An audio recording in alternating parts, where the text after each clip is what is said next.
Shalom, selamat datang di channel Credo Ut and Telegram. Dan kita sudah ada pada bagian terakhir dalam pembahasan merampok jemaat dengan metode persembahan persepuluhan. Dan kita akan melihat pada kesempatan ini segala sesuatu yang berkaitan dengan persembahan persepuluhan dalam perjanjian baru. Dan yang pertama, kita akan melihat bagaimana pandangan Yesus tentang persembahan persepuluhan. Di dalam Matius pasal 23, ayat yang ke-23, firman Tuhan berbunyi, "Celakalah kamu, hai ahli-ahli Taurat dan orang-orang Farisi, hai kamu orang-orang munafik, sebab persepuluhan dari selasi, adas manis dan jintan kamu bayar. Tetapi yang terpenting dalam hukum Taurat kamu abaikan, yaitu keadilan, belas kasihan dan kesetiaan. Yang satu harus dilakukan dan yang lain jangan diabaikan." Di sini Yesus menyinggung secara eksplisit tentang persepuluhan yang dirangkai dengan 3 hal yang terpenting di dalam hukum Taurat. Itu yang Yesus katakan, yaitu keadilan, belas kasihan, dan kesetiaan. Jadi narasi ini muncul juga di dalam Lukas 11 ayat 42, di mana Yesus menekankan bahwa persepuluhan tidak lebih penting dari ketiga hal tadi. Karena ketiga hal ini yang utama di dalam hukum Taurat. Dan lebih jauh lagi, kalau kita melihat ketika Yesus berbicara tentang persembahan, Yesus sebenarnya jarang menyinggung secara eksplisit persembahan apa yang sementara dibicarakan. Yesus selalu secara umum berbicara sebuah persembahan. Artinya persembahan persepuluhan, persembahan apapun itu masuk di dalamnya. Yesus menyebutnya secara umum persembahan. Seperti di sana dikatakan, "Jadi pergilah dan pelajarilah arti firman ini, yang ku kehendaki ialah belas kasihan dan bukan persembahan." Artinya yang Allah kehendaki adalah belas kasihan, senada dengan ketiga hal yang disebutkan Yesus dalam Matius pasal 23 tadi, dan bukan persembahan. Secara tegas Yesus menyebutkan bukan persembahan. Artinya ketiga hal yang utama dalam hukum Taurat tadi itu lebih penting dari semua persembahan yang ada di dalam peraturan adat istiadat orang Yahudi, dalam peraturan peribadatan orang Yahudi pada waktu itu. Kemudian lebih lagi di dalam Matius 15 ayat 5 dan 6, di sana Yesus mencoba membandingkan antara persembahan dengan peraturan hukum Taurat dalam hal menghormati ayah dan ibu. Ayat 6 kalau saya bacakan, bisa dibacakan mulai ayat 5. "Orang itu tidak wajib lagi menghormati bapaknya atau ibunya. Dengan demikian firman Allah kamu nyatakan tidak berlaku demi adat istiadatmu sendiri." Di dalam perikop ini, dalam narasi ini, Yesus bahkan memasukkan persembahan itu ke dalam klasifikasi atau kelompok adat istiadat. Nilainya hanya adat istiadat, yang dibandingkan dengan menghormati ayah dan ibu adalah nilainya sebagai firman Tuhan. Karena memang sangat jelas, ke-10 hukum Taurat yang diberikan Tuhan kepada Musa, salah satunya adalah menghormati ayah dan ibu. Dan memang ini adalah perintah Allah sejak mulanya. Sehingga Yesus dengan tidak ragu menyatakan persembahan itu nilainya hanya adat istiadat, peraturannya hanya adat istiadat saja.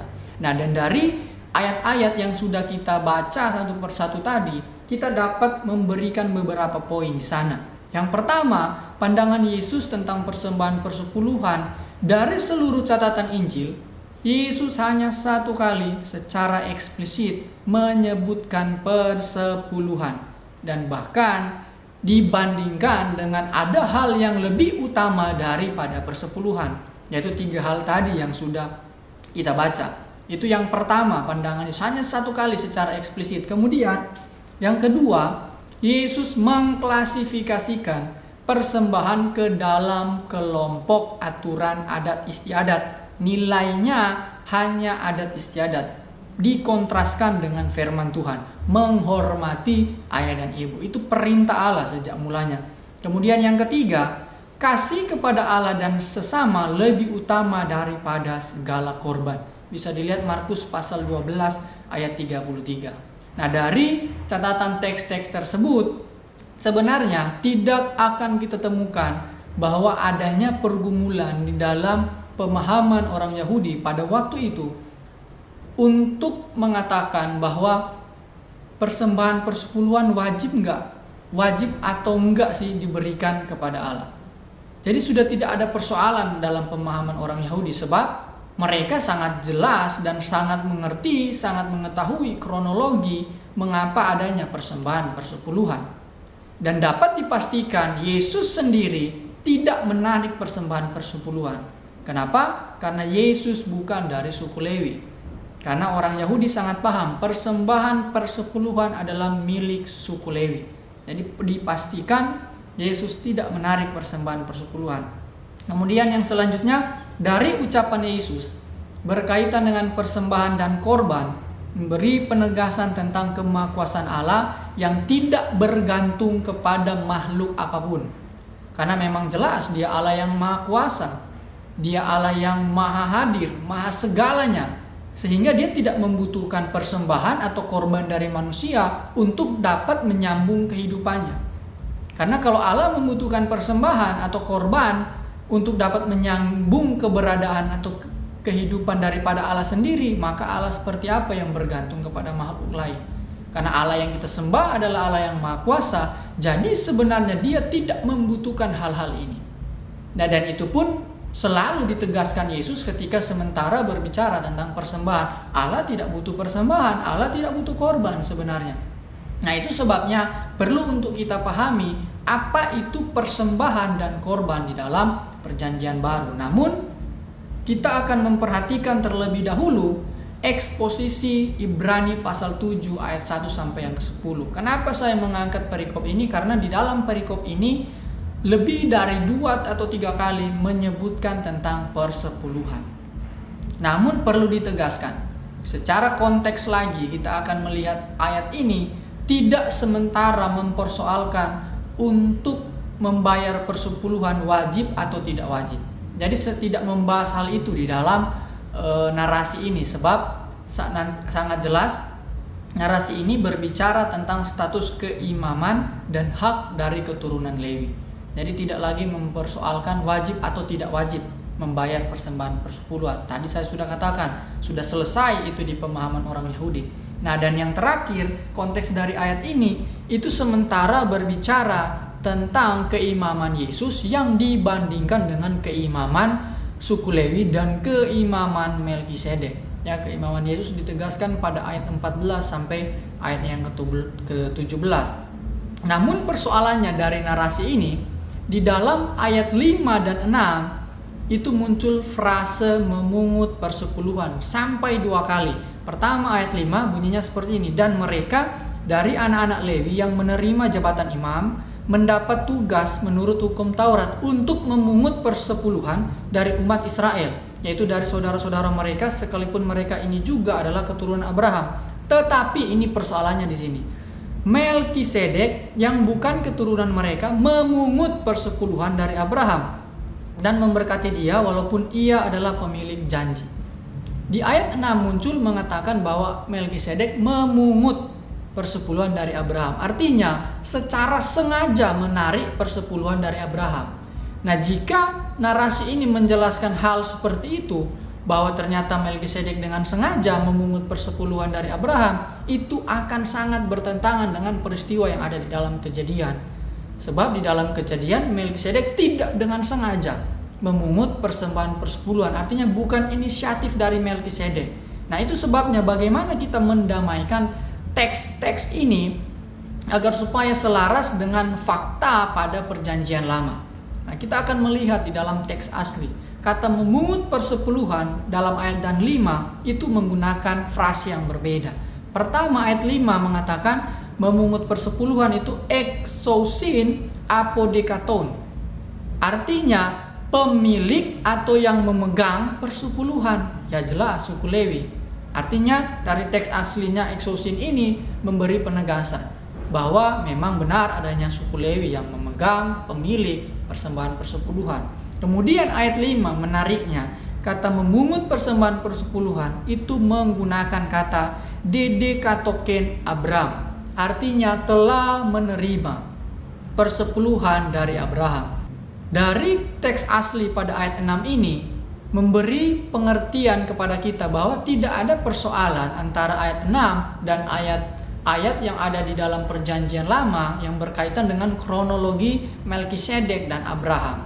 Artinya sangat jelas bahwa di sini dikatakan telah menerima. Berarti bukan inisiatif, bukan dengan secara sengaja untuk memungut persembahan persepuluhan, tetapi diberi penegasan bahwa Melkisedek telah menerima dede katoken Abraham, telah menerima persepuluhan dari Abraham. Jadi tidak ada pertentangan di sana. Itu sebabnya kata memungut persembahan persepuluhan itu harus dipahami secara kronologi, konteks, dan tata bahasa yang ada di dalam teks asli dari Perjanjian Baru. Jadi tidak ada persoalan di sini. Itu sebabnya setelah kita mengetahui secara kronologi, kita mengetahui bagaimana pandangan Yesus, perlu sedikit untuk kita mengetahui apa perbedaan persembahan dan korban. Persembahan secara sederhana itu pengertiannya kita memberikan sesuatu secara cuma-cuma dalam atau serangkaian dengan tujuan khusus. Memberikan sesuatu cuma-cuma dengan tujuan khusus.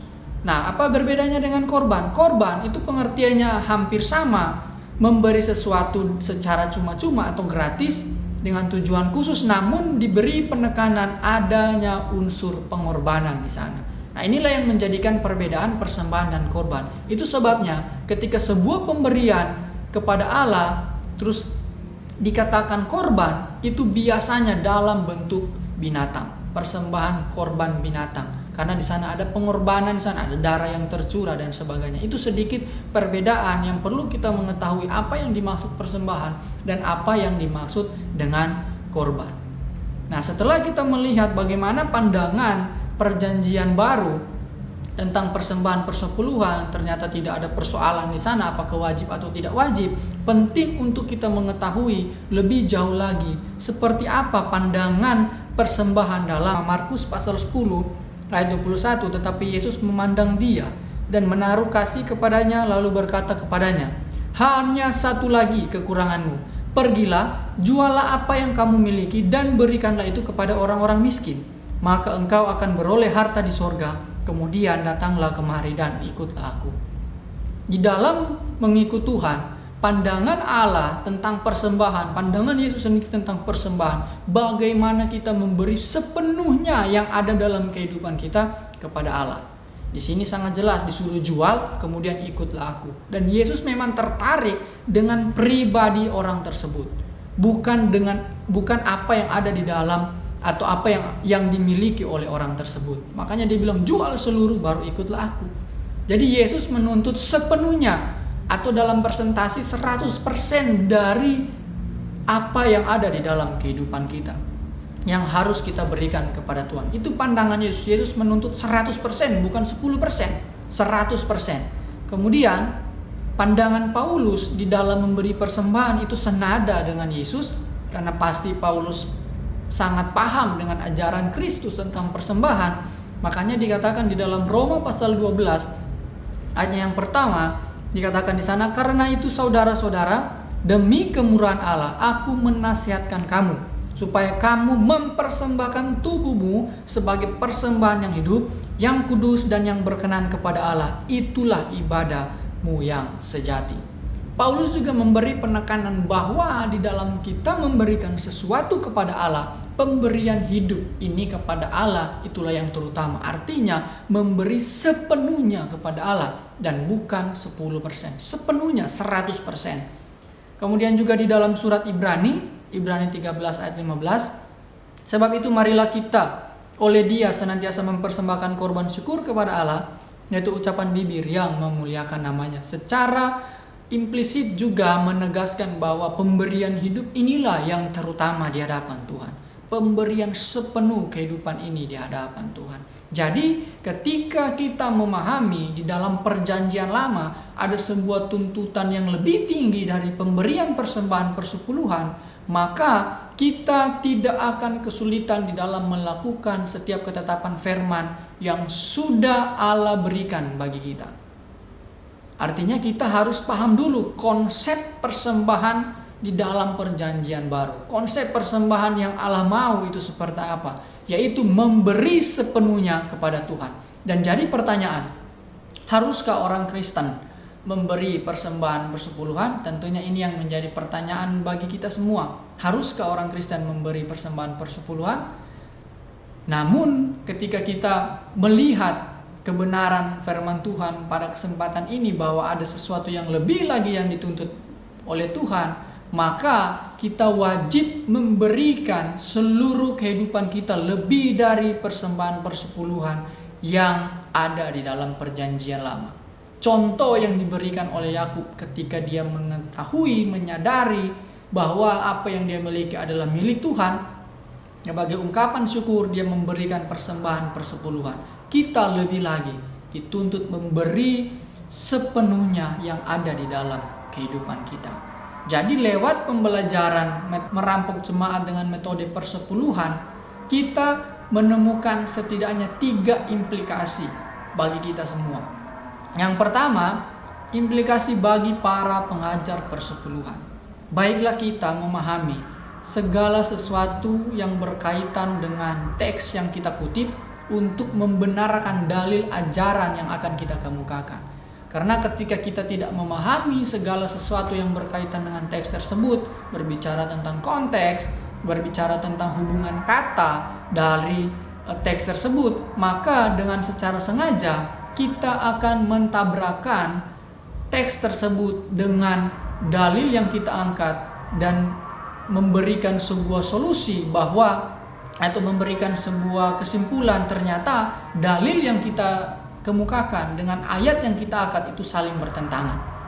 Jadi sangat penting untuk kita mengemukakan sebuah ajaran sesuai dengan apa yang Alkitab inginkan untuk kita katakan, bukan apa yang kita inginkan untuk Alkitab katakan, atau hanya sekedar menyokong pemikiran-pemikiran kita dengan ayat-ayat firman Tuhan untuk menakut-nakuti jemaat karena harapan kita jemaat melakukan apa yang kita ajarkan. Nah, ini penting untuk diperhatikan bagi para pengajar, khususnya persembahan persepuluhan. Ayat-ayat yang kita angkat harus sesuai dengan apa yang akan kita ajarkan.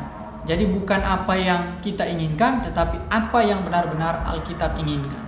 Itu implikasi yang pertama bagi para pengajar persepuluhan. Kemudian implikasi yang kedua bagi para pemberi persepuluhan. Ketika sebuah denominasi, organisasi gereja menetapkan bahwa persepuluhan itu wajib diberikan, dan ketika kita juga secara bersamaan memahami konsep persembahan yang ada di dalam perjanjian baru, maka bagi saya kita tidak akan kesulitan di dalam memberikan persembahan persepuluhan.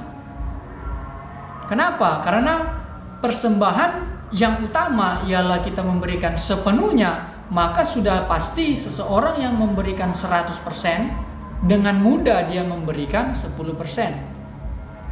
Tetapi sebaliknya, seseorang yang mempersoalkan memberikan 10%, pasti dia akan sulit dan mustahil memberikan 100%. Itu logikanya di sana. Jadi kita perlu dulu, jemaat harus diajarkan bagaimana memahami konsep persembahan di dalam firman Tuhan.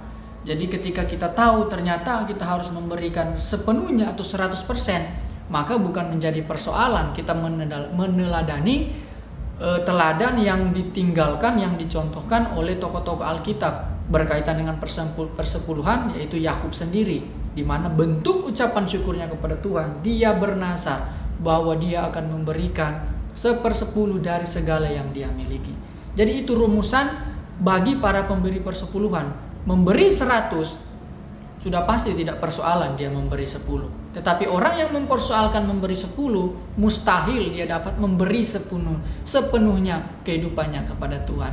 Jadi itu implikasi rumusan bagi para pemberi persepuluhan. Kemudian implikasi bagi para pengelola persepuluhan. Ketika kita mengetahui konsep persembahan yang Allah inginkan di dalam kehidupan umat Tuhan, maka pasti pengelola persembahan persepuluhan akan mengelola sumber daya itu dengan baik, mengelola dengan penuh tanggung jawab kepada Tuhan, sehingga baik pemberi, baik pengelola itu tidak hanya bertanggung jawab antara kedua belah pihak saja, namun bertanggung jawab langsung kepada Tuhan. Jadi lewat pembelajaran hari ini kita menemukan bahwa ada hal-hal yang lebih tinggi, ada hal-hal yang lebih mulia yang Allah tuntut harus kita lakukan daripada sekedar kita berdebat apakah wajib atau tidak wajib memberi persembahan persepuluhan. Poin utama ialah bagaimana kita tahu apa yang dituntut Allah dalam kehidupan kita, yaitu kita memberi sepenuh kehidupan kita kepada Tuhan. Tuhan Yesus memberkati.